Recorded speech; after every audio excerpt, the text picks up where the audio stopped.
Merci, cordon interfédéral et à Ligue de jeunes. Merci. Naba cordon et belé bozalia wa yaba cellule de base. Naba structure mususu ya parti.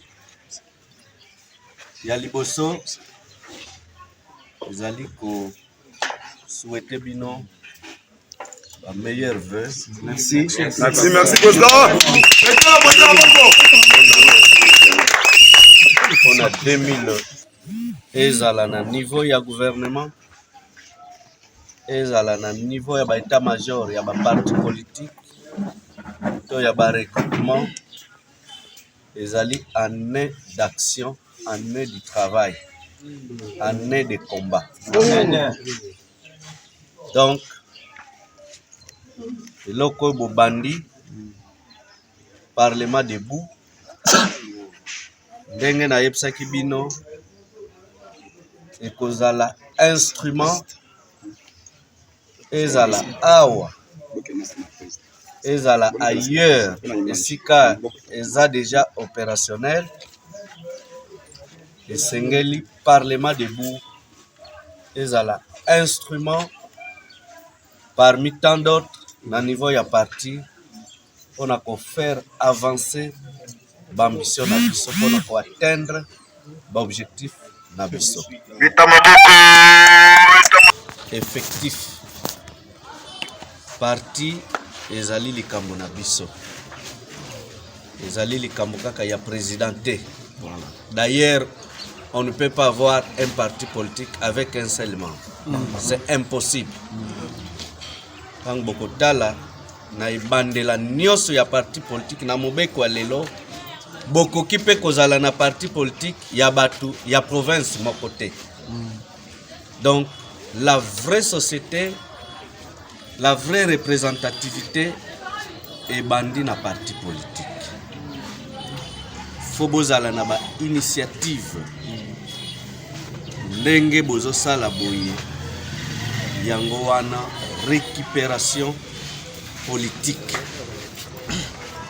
Je vous ai dit que kozala membre fondateur ne signifie pas nécessairement kozala na primaire, na monopole, kozala na diplôme ya munene ne signifie pas nécessairement kozala na top ya masolo ya parti. Kozala les plus âgés ne signifie pas nécessairement kozala na monopole de balobaka droit de naissance. Nous avons besoin de tout le monde. Mutu nyonso azala intellectuel, azala moins intellectuel, azala nzambe apesi ye chance te ya kotanga. Eloko eza le plus important na parti politique ezali dévouement. Komi pesa, komi bonza. Bomoni lelo ezali mokolo abona ne? Oui. Donc ndenge bino bozo sala boy bato azomona bino kwa maboma. Ya solo président.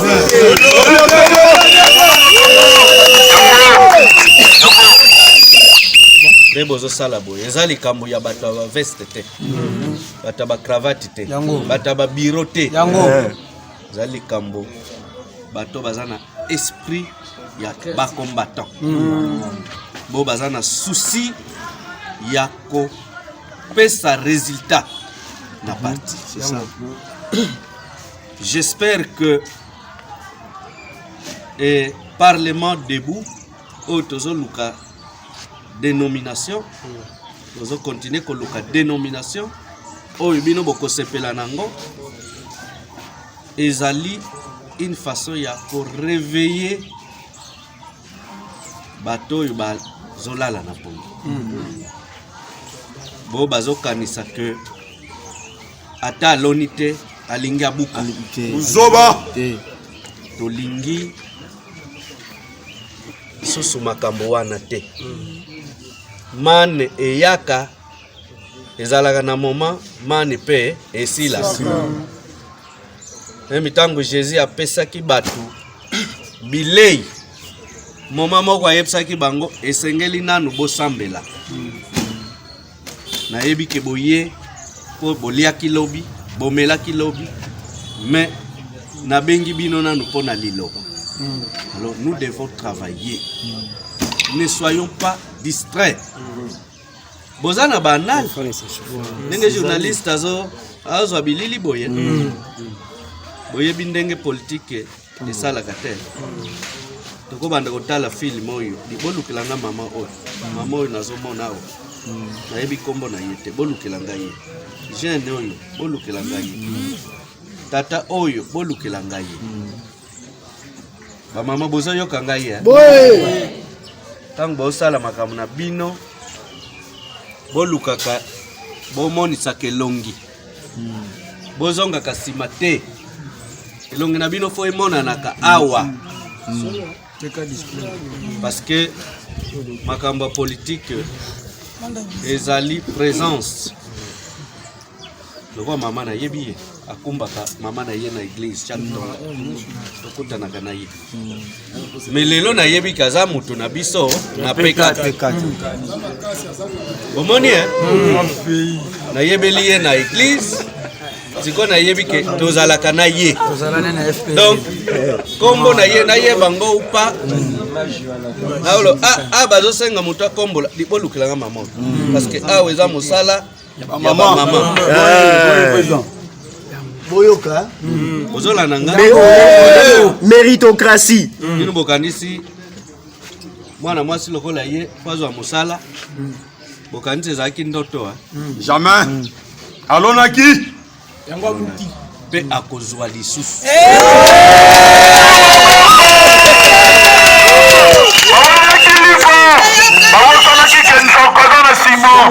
Yango mususu baza a. So na bandiko loba bakoma nyoso kozwa ngonga mulai. Présence ezali to bomba. Donc bozala déterminé. Bo se sous-estimer te. Bo créer visibilité. Mukoloyo bakovandisa coordination interprovinciale autouti ko nommé cordon ya ba jeune na bino awa azali awa na nyoso azosala a sentir que bozo soutenir ye, bozo soutenir parti na bino à travers ye. Bon, soki ba eko yiba bino bénédiction na bino awa na ngomba malweke tali bino. Omega te.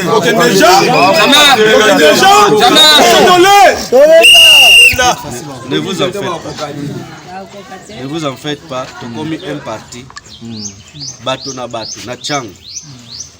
Na moamba. Na funa. Lukunga kasavu lukunga ya wileri. Ya monga fula. Ya lutendele. Bato na bato. Batelemi. Pour que bazwa coupe. Mais toi na besoin ba coupe belé. Ba coupe wana ba bengi yango ba siège na parlement. Tozala nango ebelé. Tozala na ba coupe nord, ba coupe ndiama, ba coupe en argent. Bozola nanga vrai rendez-vous 2023 yango wa. Tikoyo tozolona. Ba mama bazali awa soko loni nguba lelo na maya lukunga wana loboke ngube boti okozana doute moloba ngubo eza nguba ya mystique parce que délai nango quitter faut éviter facilité. Donc bolo bia makambo pemi mengai na croya kana pemi te kwa kana bomengo ya pemi te na sensi wana parce que banda libumwa mama banda na botami baye kusinga que soko salite okolia te ya liboso yango wana ya mibale nous sommes un parti dans un regroupement. regroupement politique Babengi, force politique alliée à l'IDPS, FPAI. Nakati ya regroupement, tozali wana lokwa batu bache na terrain ya bal.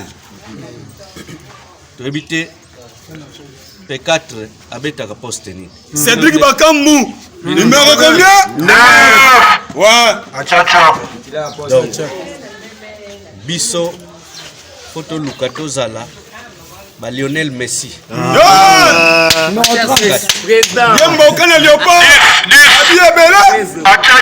que na suka ya masolo tango ba lobby FPAI azui ba siège ebele regroupement azui ba siège ebele fête wana ya ba siège ebele esalema epa na biso. Voilà.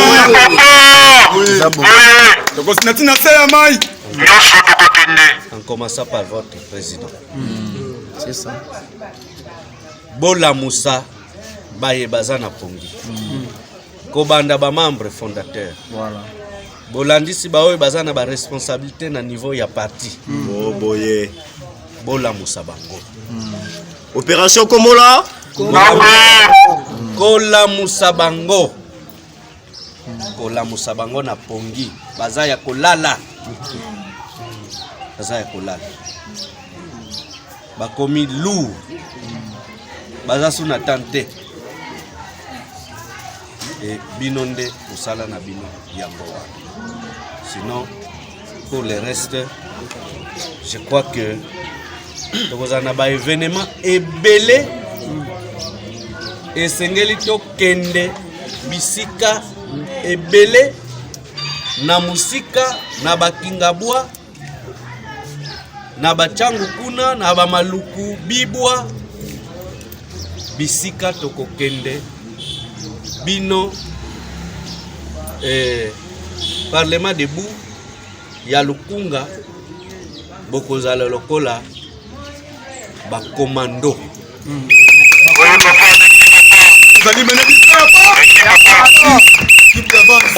Le reste de Lobina Lobaki atato lekisi le premier so balobaka libala ta esili moto ata bakundi makambo esila ka donc gamoko na yebi quand est-ce que nakoyamba bino pona lipati. Merci messieurs les journalistes. Il y a un travail qui s'est fait, mais ce travail là doit être planifié. Je crois que nous avons eu dernièrement la réunion du bureau politique. Vous étiez là avec nous. Il y avait beaucoup de sujets qui ont été débattus. Et le plus important, c'était d'abord, les insignes du parti. Je crois qu'aujourd'hui, vous avez des drapeaux. Vous avez l'habit du parti et bien d'autres accessoires du parti. On vous demande d'acheter ce qu'il faut acheter. C'est un sacrifice, $5, $10. Battez-vous pour la visibilité du parti. La deuxième chose, c'est la mise en place des organes. Jusque-là, nous avons fonctionné avec les bureaux politiques, les comités exécutifs nationaux. C'est peu, parce que le parti est national, il doit être implanté partout. Et ce travail doit être fait par les autres, que je considère comme des branches du parti. Donc là, nous venons par exemple de nommer une bonne partie de membres de la coordination de l'interprovincial de Kinshasa. Il faut nommer les provinciaux et leurs collaborateurs, c'est-à-dire les 4 districts. Mais Kinshasa n'est pas la RDC. Il faut aller au Congo central, aller au Kwilu, aller au Kwango, aller un peu partout où on nous attend. On doit nommer, on doit donner des mandats pour permettre aux gens de travailler. Il n'y a pas que les nominations, il y a aussi les bureaux, les sièges. Vous avez appris que nous venons d'ouvrir en un temps record pratiquement 4 sièges dans le Congo central. Donc vous avez un siège à Tchela, vous avez un siège à Lukula, vous avez un siège en Sioni. Sioni c'est toujours dans Lukula. un siège à Matadi, le chef-lieu d'ailleurs de la province, un siège à Boma, donc pratiquement plus de 5 sièges. Nous venons d'ouvrir un siège à Mbandaka qui est déjà opérationnel, un siège à Lissala, et nous nous organisons à ouvrir un siège à Mbujimaï et à Mwenedi. Et les restes doivent suivre. Il y a déjà un siège à Koutou. Koutou, c'est un territoire de Maïndo. Ça signifie que ce travail-là qui se fait, c'est un travail concis et réalisé à travers les bureaux politiques. Alors, les élections, c'est aussi les candidats. Mais les candidats, ceux qui ont des ambitions, doivent venir de la base. On ne va pas créer les candidats. C'est ça. Donc, parmi vous, il faut qu'il y ait des gens qui puissent se prononcer. Eza likambo ya kobanga te. Voilà. Eza likambo koyokela somo te. Boya kotika mutu te. Jamais. Ça va? De toutes les façons, même si le président est candidat quelque part, le président ne sera pas candidat partout. Oui. Donc on a besoin d'avoir beaucoup de candidats au niveau de la députation. À Kinshasa, chaque commune a besoin de représentants. Au niveau de l'Assemblée provinciale, il faut tous à la Nabango et belé pour que le moment venu, tant que bako tamise, boya biso babima ba meilleur. Alors, faut pas cause à la candidat, même na venir au Vandaka, ba yebi yote. Même ba voisin na yo, botalani na bango mu Congo, ba yebi te que yo un jour olinga cause à la députée. Il faut pas cause à la candidat. Tangu atana matanga olingaka ne fiske komona na te. Il faut pas causer la candidat tangu olingaka losambo te. Parce que les églises que vous voyez là, c'est la vraie société civile. Il faut pas causer la candidat tangu yo même nguba oyo okoka te. Faut pas causer la candidat tangu za incapable ya kopesa même 1000 francs ya cotisation mensuelle na parti. Totango oza incapable ya kosomba même carte de membre. Faut pas causer la candidat mes amis, tant oza incapable ya kosomba même drapeau ya parti. Donc le travail en amont, vous parlez du bureau politique, mais aussi en aval au niveau de la base. Mais j'ai nommé un coordonnateur interprovincial, non, mes amis. C'est ce que vous avez demandé. Alors, ce travail-là, il y a eu beaucoup de combats, beaucoup de disputes autour des attributions du secrétaire général, et du cordon de Kinshasa et bien d'autres. Les statuts sont clairs. Maintenant qu'on a mis en place une coordination pour la ville de Kinshasa, c'est cette coordination avec les organes d'appui, comme la Ligue des jeunes, la Ligue des femmes. C'est cette coordination qui doit planifier. Ça va? Donc, nous devons venir installer des cellules de base, nous devons installer des sous-sections de coordination sous-sectionnaires, des coordinations sectionnaires. C'est l'affaire de numéro 1 de la province. Donc, c'est là tout le monde va courrier que voilà axe, il y a Sangamamba, axe ya Kimbwala, axe ya Lutendele, axe ya Bibwa, axe ya Wileri, axe ya Kasavubu, ya Ngiringiri, ya Makala. Tolingi tozwa bakuria koyebisa biso que monsieur le président, monsieur le secrétaire général, nous avons l'honneur de vous informer que nous ici nous avons tant de cellules et qu'il y a nécessité de nous installer. Alors on a une réunion une réunion préparatoire, on organise les enjeux et kozala wapi, sécurité kozala ndenge nini, bato bakolata ndenge nini, ainsi de suite. C'est ça, c'est comme ça qu'un parti fonctionne. Je l'ai écrit, même si tout le monde n'a pas les téléphones WhatsApp, je souhaite à tout le monde une année de paix. De paix d'abord, parce que la paix est au centre de tous les enjeux. Pendant ce temps, pendant que nous sommes en train de jubiler, nous vivons, nous rions, à l'est Sabar. Une année de paix. Nzamba Salate, président de la République, Nabaye Bazali Sima Yakolandisa Moussala Naye. Ici, je parle de la défense, je parle des services de sécurité, je parle de l'état-major général. Nzamba Salate, Bitumba ya Est. Autant dans le cadre aussi de coopération dans les pays voisins, l'Ouganda, tout ça, Bitumba wana et Sila. Tolingi tokende na élection 2023 avec un territoire totalement dégarni, Yabanguna. La paix. Le progrès, ça va de soi. Une année de progrès. Tolingi gouvernement, le chef de l'État, a salimo tourné na Grand Kassai, amoni douleur wana amoni ezapea na Kinshasa. Douleur ya Banzela. Parce que Kinshasa esuki na Gombe te.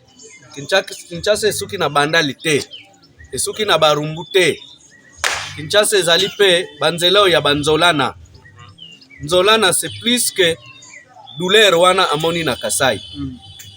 Yango wana tozo senga te. Toutes les forces vives de la société civile, toutes les forces politiques oyo qui se reconnaissent dans Lukunga, dans Ngaliema, esengeli to sangana pour que to rappeler à l'ordre bakonzi na biso. Toko continuer te. Nzela oyo c'est vraiment l'axe de la mort. Imaginez lundi babenda kinga téléphone na nzela ya fleuve na 10 heures. J'ai dit à 10 heures.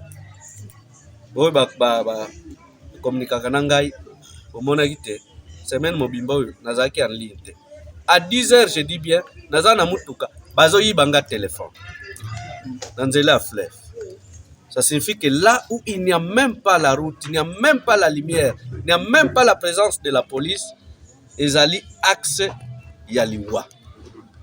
Donc pour Nabiso P4, bati kanano makamunios, toutes les théories sur les économies qu'on nous fait voir, nous avons besoin des infrastructures, vraiment des routes secondaires pour pousser progrès. Parce que na Congo, il est prouvé que ce qui nous est ezali, batu bako créer misala bango moko, bako créer yango.